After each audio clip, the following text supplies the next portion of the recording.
Selamat datang kembali di SDB ARTAI, tempat cerita horor lokal dibikin mencekam. Kali ini gue bakal bawain satu legenda dari tanah Sunda yang mungkin masih terdengar asing, tapi punya efek merinding yang membekas. Lulun Samak, hantu penunggu sungai yang wujudnya bukan manusia. Dia tampil sebagai tikar anyaman pandan yang terapung di permukaan air, seolah biasa-biasa saja. Tapi jangan tertipu, tikar itu hidup. Ia bergerak pelan, entah karena arus air atau tenaga gaib, dan menunggu. Legenda bilang, tikar ini dulunya digunakan untuk memandikan jenazah.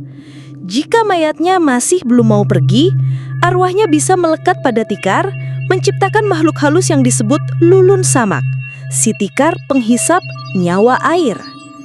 Tikar ini akan menunggu di pinggir sungai, siap menggulung tubuh orang yang lengah, anak-anak maupun dewasa, yang kebetulan menginjaknya atau terlalu dekat dengan air sungai. Konon, korban yang tertelan oleh Lulun Samak akan tenggelam tanpa jejak. Kadang darahnya juga hilang, lalu jasadnya muncul mengapung beberapa hari kemudian, pucat dan tanpa kehidupan. Warga desa pun banyak merasakan kehilangan misterius di tepi sungai. Dan sejak itu, mereka dilarang tinggal terlalu lama di dekat aliran air. Terutama saat jam-jam angker munculnya entitas itu, antara jam 10 pagi hingga siang-siang, dan sore, antara 15.30 hingga 18.00, atau di saat-saat waktu sandekala. Dan cerita Lulun Samak pun dimulai. Hari-hari di desa Ciparai selalu terasa lambat. Angin dari pegunungan mengalir pelan menyusuri pematang sawah, menelusup ke celah-celah rumah kayu yang berdiri rapuh namun setia. Ayam jago bersahutan sejak subuh, disambut cericit burung dan suara air sungai yang mengalir seperti lagu pengantar pagi. Di desa ini, waktu seakan gak peduli dengan dunia luar. Anak-anak masih main layangan, ibu-ibu ngumpul di warung sambil nyeruput teh manis, dan laki-laki desa keluar pagi-pagi bawa jala ke sungai buat cari ikan kecil buat makan siang. Dan di tengah rutinitas itu, ada seorang anak remaja cowok bernama Reno. Reno beda, bukan tipe yang rame, bukan juga anak bandel. Dia pendiam, sering kelihatan duduk di bawah pohon jamblang di pinggir sungai, ngelamun sambil melempar batu kecil ke air. Ada yang bilang dia anak pintar, ada juga yang bilang dia aneh. Tapi semua sepakat, Reno bukan anak sembarangan. Dia punya mata yang kayak tahu sesuatu yang gak semua orang bisa lihat. Sejak kecil, Reno udah akrab sama sungai itu. Sungai Cikamunding kata orang tua dulu bukan cuma aliran air biasa. Di balik beningnya ada sejarah, ada cerita. Tapi anak-anak sekarang udah lupa semua itu. Mereka cuma lihat sungai sebagai tempat mandi, nyuci atau main rakit-rakitan. Gak banyak yang peduli tentang larangan-larangan zaman dulu, kayak kelarangan duduk melamun di pinggir sungai saat sore menjelang malam. Tapi Reno justru senang duduk di sana. Bahkan kadang dia duduk berjam-jam, matanya fokus ke air, seakan-akan dia lagi ngobrol sama arus yang gak pernah berhenti. Hari itu, matahari udah condong ke barat, udara mulai lembab. Cahaya matahari nyangkut di permukaan air, bikin sungai kayak cermin keemasan. Tapi entah kenapa, Reno ngerasa airnya beda, lebih hening, lebih dalam. Seolah-olah ada sesuatu di dasar sana yang bangun dari tidur panjangnya. Di seberang sungai, ada tikar tua tergulung rapi, digeletakin di batu besar. Tikar pandan anyaman yang warnanya udah lusuh. Reno ngelihat itu sekilas, tapi gak mikir apa-apa. Tikar di pinggir sungai itu hal biasa, atau setidaknya begitulah yang selama ini dia pikirin. Sore makin tua, suara jangkrik mulai muncul. Dan dari kejauhan, Ibu Reno teriak manggil dari dapur, nyuruh dia mandi sebelum maghrib. Reno berdiri pelan, matanya masih sempat ngelirik ke arah tikar tadi. Tapi tikar itu udah gak ada. Dia gak terlalu mikirin itu. Tapi sejak hari itu, banyak hal yang berubah. Malamnya, Reno mimpi basah kuyup. Bukan mimpi biasa, tapi kayak nyata. Dia kejebak di dalam sungai gelap. Tikar panjang menggulung tubuhnya dari kaki ke leher. Dia gak bisa napas. Dan di dalam air itu, dia ngelihat wajah. Bukan manusia, tapi kayak arwah. Matanya putih semua. Dan suara dari dalam air itu bilang sesuatu dalam bahasa yang gak dia ngerti. Pas dia bangun, tubuhnya dingin dan bantalnya basah kayak abis diceburin ke kolam. Tapi belum ada yang aneh, belum ada yang mati, belum ada yang hilang. Semuanya masih tenang, masih kelihatan normal. Dan seperti kata orang tua dulu, sungai yang paling berbahaya biasanya sungai yang paling tenang. Pagi hari di desa Ciparai selalu sama. Udara dingin, embun di dedaunan, dan suara ayam bersahutan kayak kaset yang diputar ulang tiap hari. Tapi sejak malam aneh itu, Reno ngerasa hari-hari berubah. Bukan karena cuaca, tapi karena suasana. Ada yang gak kelihatan, tapi terasa. Dia mulai jarang keluar rumah. Biasanya jam 6 pagi dia udah nongkrong di pinggir sungai. Tapi sekarang dia cuma diam di kamar, ngelamun sambil mandangin plafon rumah kayu yang mulai retak.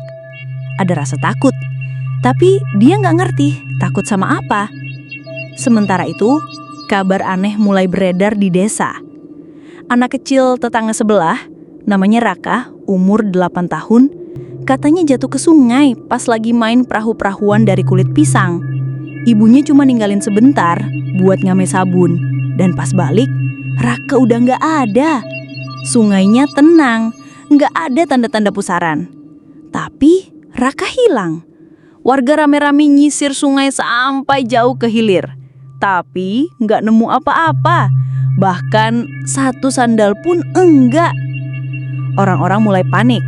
Tapi seperti biasa, mereka lebih suka nyalahin arus atau takdir. Gak ada yang mau nyebut itu. Meskipun beberapa orang tua udah mulai pasang tampang curiga. Dan malam itu, desas-desus mulai muncul. Jangan-jangan Lulun Samak balik lagi. Keesokan harinya, Reno yang udah seminggu lebih murung, akhirnya jalan keluar. Dia pengen buang rasa takut itu. Dia nyusurin jalan setapak yang biasa dia lewatin, lewat pohon jamblang, lewat batu besar tempat dia dulu sering duduk. Tapi langkahnya berhenti mendadak. Tikar itu muncul lagi di tempat yang sama. Tikar pandan anyaman tergeletek rapih di atas batu besar, setengah bagian ujungnya nyemplung ke air. Warnanya kusam, pinggirnya sobek-sobek. Kayak udah lama banget gak dipakai. Tapi yang bikin Renu ngerasa mual adalah itu tikar yang sama persis kayak di mimpinya. Dia mendekat pelan. Napas mulai sesak. Air di sungai hening, gak ada arus. Bahkan daun yang jatuh pun gak bergerak. Suasananya kayak berhenti. Udara di sekitarnya berubah lebih dingin. Tikar itu diam. Tapi Reno tahu benda itu hidup. Dia mundur, buru-buru balik ke rumah. Sepanjang jalan pulang, bulu kuduknya gak turun-turun. Dan anehnya, tiap dia ngelirik ke pinggir sungai dari celah-celah pohon bambu, dia ngelihat bayangan tikar itu selalu ada. Seolah-olah tikar itu mengikuti. Malamnya, mimpi buruk datang lagi. Tapi kali ini lebih nyata. Dia mimpi ada suara perempuan tua berbisik di telunganya. Bahasa Sunda yang kasar, tapi mengandung rasa duka yang dalam. Suara itu terus ngulang-ngulang kalimat yang dia nggak ngerti. Lalu berubah jadi suara gemuruh air, dan tiba-tiba dia kebangun dengan tubuh basah kuyup kayak disiram air dari kepala sampai kaki. Bantalnya lembab, kasurnya dingin, gak mungkin keringat. Dan yang lebih menyeramkan, ada jejak tikar basah di lantai kamar menuju ke jendela yang terbuka sedikit. Reno mulai kehilangan tidur. Hari-hari berikutnya dia cuma bisa duduk di pojokan kamar. Matanya sayu, tubuhnya lemas. Dia gak berani keluar rumah, terutama ke arah sungai. Tapi kejadian aneh makin sering terjadi. 2 anak lain mulai hilang. Kali ini kakak beradik yang nyuci baju di sore hari. Ibu mereka cuma nemuin ember kosong dan baju-baju basah yang belum dikucek. Sungainya tenang, tapi kedua anak itu lenyap. Anehnya, tiap kali warga ngecek, mereka nemu bekas tikar pandan di tempat kejadian. Kadang cuma seratnya, kadang bekas lipatan di lumpur pinggiran sungai. Beberapa warga tua mulai buka suara. Mereka cerita tentang lulun samak, makhluk gaib penunggu air yang nyamar jadi tikar. Dulu katanya pernah muncul di desa sebelah dan makan korban sampai 6 orang sebelum akhirnya disucikan oleh dukun tua. Tapi si dukun udah meninggal dan ilmu pencegahannya nggak diturunin ke siapa-siapa. Dan sekarang desa Ciparai kebagian gilirannya. Warga mulai takut ke sungai, anak-anak dilarang main. Tapi larangan cuma bisa menahan sebagian. Sungai tetap ada, tikar itu tetap menunggu. Dan di balik ketenangan airnya, lulun samak udah bangkit. 3 hari setelah kejadian hilangnya kakak adik di sungai, desa Ciparai berubah drastis. Warung kopi mendadak sepi. Anak-anak dilarang keluar rumah, bahkan untuk beli permen pun harus diantar. Sungai yang dulu jadi pusat aktivitas warga, nyuci, mandi, ngambil air, sekarang kayak zona terlarang. Tapi meskipun begitu, tikar itu tetap ada. Tiap pagi selalu aja ada yang nemuin tikar pandan di pinggir sungai. Basah kuyup, kadang penuh lumpur, kadang kering dan bersih. Kadang bentuknya tergulung rapi, kadang kayak abis dipakai buat bungkus sesuatu. Dan anehnya, gak pernah ada yang lihat siapa yang naro atau mindahin. Reno makin kacau, bukan cuma karena takut, tapi karena dia mulai sadar. Dia satu-satunya yang bisa lihat lebih jelas. Waktu warga lain cuma ngeliat tikar, Reno bisa ngeliat bayangan samar di baliknya. Waktu orang lain bilang airnya tenang, Reno justru ngeliat ada gelombang kecil yang berdenyut, kayak air nafas.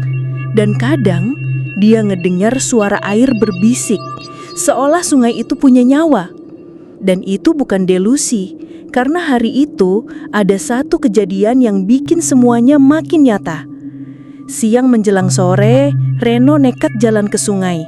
Dia pengen buktiin kalau semua ini bukan cuma perasaan. Dia berdiri di jembatan bambu yang udah lama gak dipakai, ngeliat ke arah aliran air yang tenang. Tapi di bawah sana, dia lihat tikar pandan itu bergerak sendiri. Bukan hanyut, bukan ke bawah arus.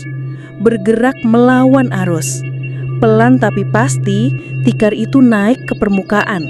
Kayak makhluk yang baru bangun tidur dari dasar sungai. Tikarnya makin jelas bentuknya, anyamannya udah usang. Tapi ada bekas darah menghitam di salah satu sudutnya. Reno terpaku, badannya gak bisa gerak.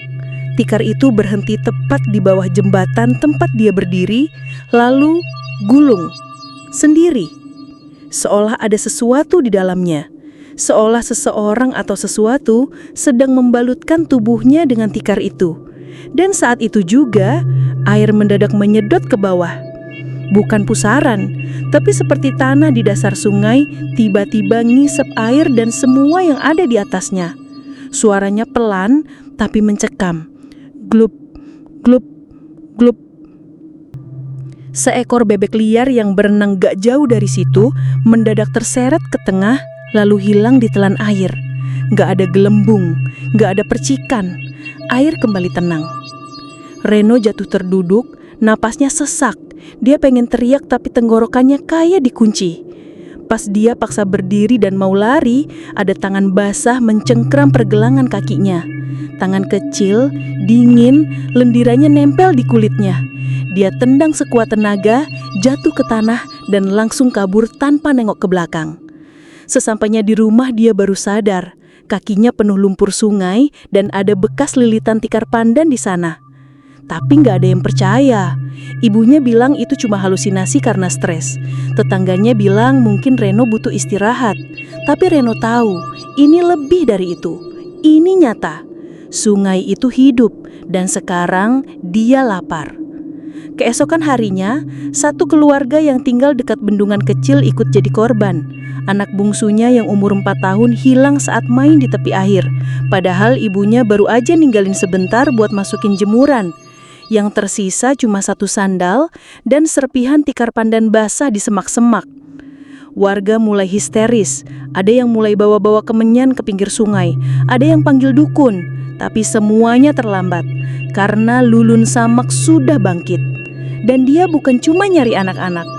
Dia nyari siapa aja yang berani mendekat, apalagi yang tahu rahasia dia. Dan Reno sekarang jadi target utama. Desa Ciparai berubah jadi zona paranoia. Sungai yang dulunya sumber kehidupan sekarang dianggap tempat kematian. Gak ada yang berani nyalain keran sumur pompa karena airnya berasal dari aliran yang sama. Bahkan anak-anak mulai mimpi buruk tiap malam.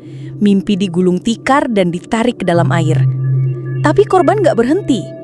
Minggu sore, Pak Iwan, warga tua yang kerjaannya mancing tiap akhir pekan, ditemukan mengapung di sungai dengan wajah membiru dan kedua tangan terikat anyaman pandan. Badan lemas, dingin, dan waktu dilepas, tikarnya kayak ngikat sendiri. Gak ada bekas kekerasan, tapi mayatnya menyisakan pertanyaan yang lebih horor dari luka terbuka. Kenapa tuh badannya kayak habis dikuras darah? Warga makin yakin, ini bukan ulah manusia. Ini Lulun Samak. Dan disinilah Reno mulai menyambung semua potongan puzzle yang selama ini dia abaikan.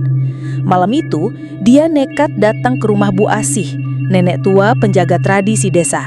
Banyak yang bilang Bu Asih bisa komunikasi sama penjaga lama, makhluk-makhluk yang udah hidup ratusan tahun barengan manusia. Bu Asih nggak kaget waktu Reno cerita soal tikar itu. Wajahnya malah langsung tegang. Dia bilang, Lulun Samak itu bukan sekadar hantu tikar, tapi entitas yang terbentuk dari dendam dan ritual yang gagal. Dulu di zaman kolonial, ada adat yang mewajibkan jenazah dimandikan di sungai dan dibalut dengan tikar pandan sebelum dikubur. Tapi kalau mayatnya nggak diterima bumi, misalnya mati penasaran, gantung diri, bunuh diri, atau korban kutukan, arwahnya nggak pergi, dia nyangkut. Dan kalau tikar itu dibuang atau hanyut ke sungai, arwah itu ikut nempel di anyamannya. Tikar itu hidup, jadi wadah kutukan. Dan Lulun Samak katanya terbentuk dari banyak arwah yang nggak pernah dikubur dengan benar. Satu tikar, banyak jiwa. Itu kenapa dia lapar terus. Bu Asih juga bilang, tikar itu nggak akan bisa dilawan dengan doa biasa. Karena dia bukan jin, bukan setan, tapi bekas manusia yang marah. Dan setiap korban yang ditelan akan memperkuat dirinya, akan memperluas wilayahnya. Dan kalau nggak dihentikan, sungai itu bakal jadi jalan masuk ke alam mereka. Reno pulang dengan badan lemas, tapi pikirannya meledak-ledak. Besok paginya, desa kembali gempar. Kali ini bukan anak-anak, bukan pemancing, tapi seorang ibu muda yang lagi cuci baju di pinggir kali. Anak dan suaminya ngeliat dengan mata kepala sendiri, istrinya kepleset, jatuh ke sungai, lalu hilang. Nggak tenggelam, nggak terbawa arus, cuma dihisap kayak ditarik dari bawah. Dan di tempat dia jatuh, ada tikar basah yang melayang pelan ke pinggir. Tikar itu bau amis, dan waktu diangkat, bagian dalamnya basah bercampur darah. Tangisan suaminya gak berhenti sampai malam, tapi jasad istrinya gak pernah ditemukan. Desa Ciparai sekarang kayak kota mati. Semua orang takut, bahkan suara aliran air pun bikin jantung deg-degan. Beberapa keluarga udah packing buat pindah, tapi Reno, dia gak bisa lari. Karena dalam mimpinya malam itu, Lulun Samak muncul di ujung tempat tidurnya jadi sosok wanita dengan wajah berlumpur dan tubuh dibalut tikar pandan. Malam terasa ganjil di Ciparai. Hening bukan karena damai, tapi karena semua orang menahan nafas. Sungai itu udah berubah jadi semacam makhluk hidup yang terus lapar. Bahkan suara gemericik airnya pun kedengeran kayak bisikan. Dan malam itu, Reno memutuskan untuk mengakhiri semuanya. Dia balik lagi ke rumah Bu Asih. Kali ini bukan buat tanya, tapi minta petunjuk terakhir. Nenek tua itu bilang cuma satu hal. Kubur dia, tapi bukan jasadnya. Kubur namanya. Reno gak langsung paham. Tapi di tengah malam itu, dia duduk sendiri di pinggir sungai, tepat di tempat banyak orang terakhir kali menghilang. Dia bawa satu benda yang terus terbayang sejak mimpi itu. Tikar pandan tua yang ditemukan warga terdampar di hulu sungai 3 hari lalu. Tikar itu dingin, basah, dan setiap kali dipegang kayak berdenyut. Langit mendung, petir sesekali menyambar. Tapi Reno gak gentar. Dia buka tikar itu pelan, dan di sanalah semua mimpi buruk berawal. Di permukaan dalamnya ada bekas darah kering. Ada semacam jahitan kain putih usang, seolah tikar ini pernah dijadikan kafan. Dan saat Reno membariknya, arwah itu bangkit. Makhluk itu gak melompat, gak teriak, gak melolong. Cuma berdiri pelan di atas air. Seorang wanita muda, tubuh dibungkus tikar, rambut panjang menutupi wajah, dan air terus menetes dari dagunya. Dari balik rambutnya, dia cuma bergumam, "Aku cuma pengen pulang." Dan saat itulah Reno sadar, arwah ini dulunya adalah perempuan yang jasadnya dibuang begitu saja ke sungai saat zaman dulu. Mungkin korban kekerasan, mungkin dikutuk, mungkin dianggap membawa sial. Namanya gak pernah dicatat, gak pernah dikubur, gak pernah dianggap manusia. Dia dilupakan. Jadi, Reno dengan suara pelan dan tangan gemetar, dia menancapkan papan kecil bertuliskan nama buatan di dekat aliran sungai. Nyi Ijah, semoga tenang. Dia menaburkan bunga, membaca doa seadanya, dan membakar tikar itu perlahan. Api susah menyala, tapi begitu menyala, angin mendadak berhenti. Air berhenti mengalir. Dunia kayak beku sesaat. Dan saat tikar itu hangus jadi abu, makhluk itu pun perlahan hilang. Bukan meledak, bukan teriak, tapi lenyap. Seolah dia akhirnya diterima bumi. Sejak malam itu, Sungai Ciparai kembali tenang. Gak ada korban lagi, gak ada tikar misterius. Warga mulai berani turun ke sungai, walau tetap dengan waspada. Tapi ada satu hal yang berubah. Sekarang, di bawah pohon besar dekat sungai itu, ada sebuah papan kayu bertuliskan, Nyi Ijah, semoga tenang. Reno sendiri gak pernah cerita ke siapapun soal malam itu. Tapi sejak kejadian itu, dia rutin datang ke sungai setiap Jumat sore. Bukan buat mandi, bukan buat nyari tikar, tapi buat baca doa. Karena kadang, yang bikin hantu tepat gentayangan bukan karena mereka jahat, tapi karena mereka dilupakan. Dan ingat, kalau lo lagi di pinggir sungai dan lo lihat ada tikar pandan hanyut pelan, jangan pernah lo injak, jangan pernah lo angkat. Biarkan dia lewat, karena siapa tahu dia belum puas. SDB RTI undur diri.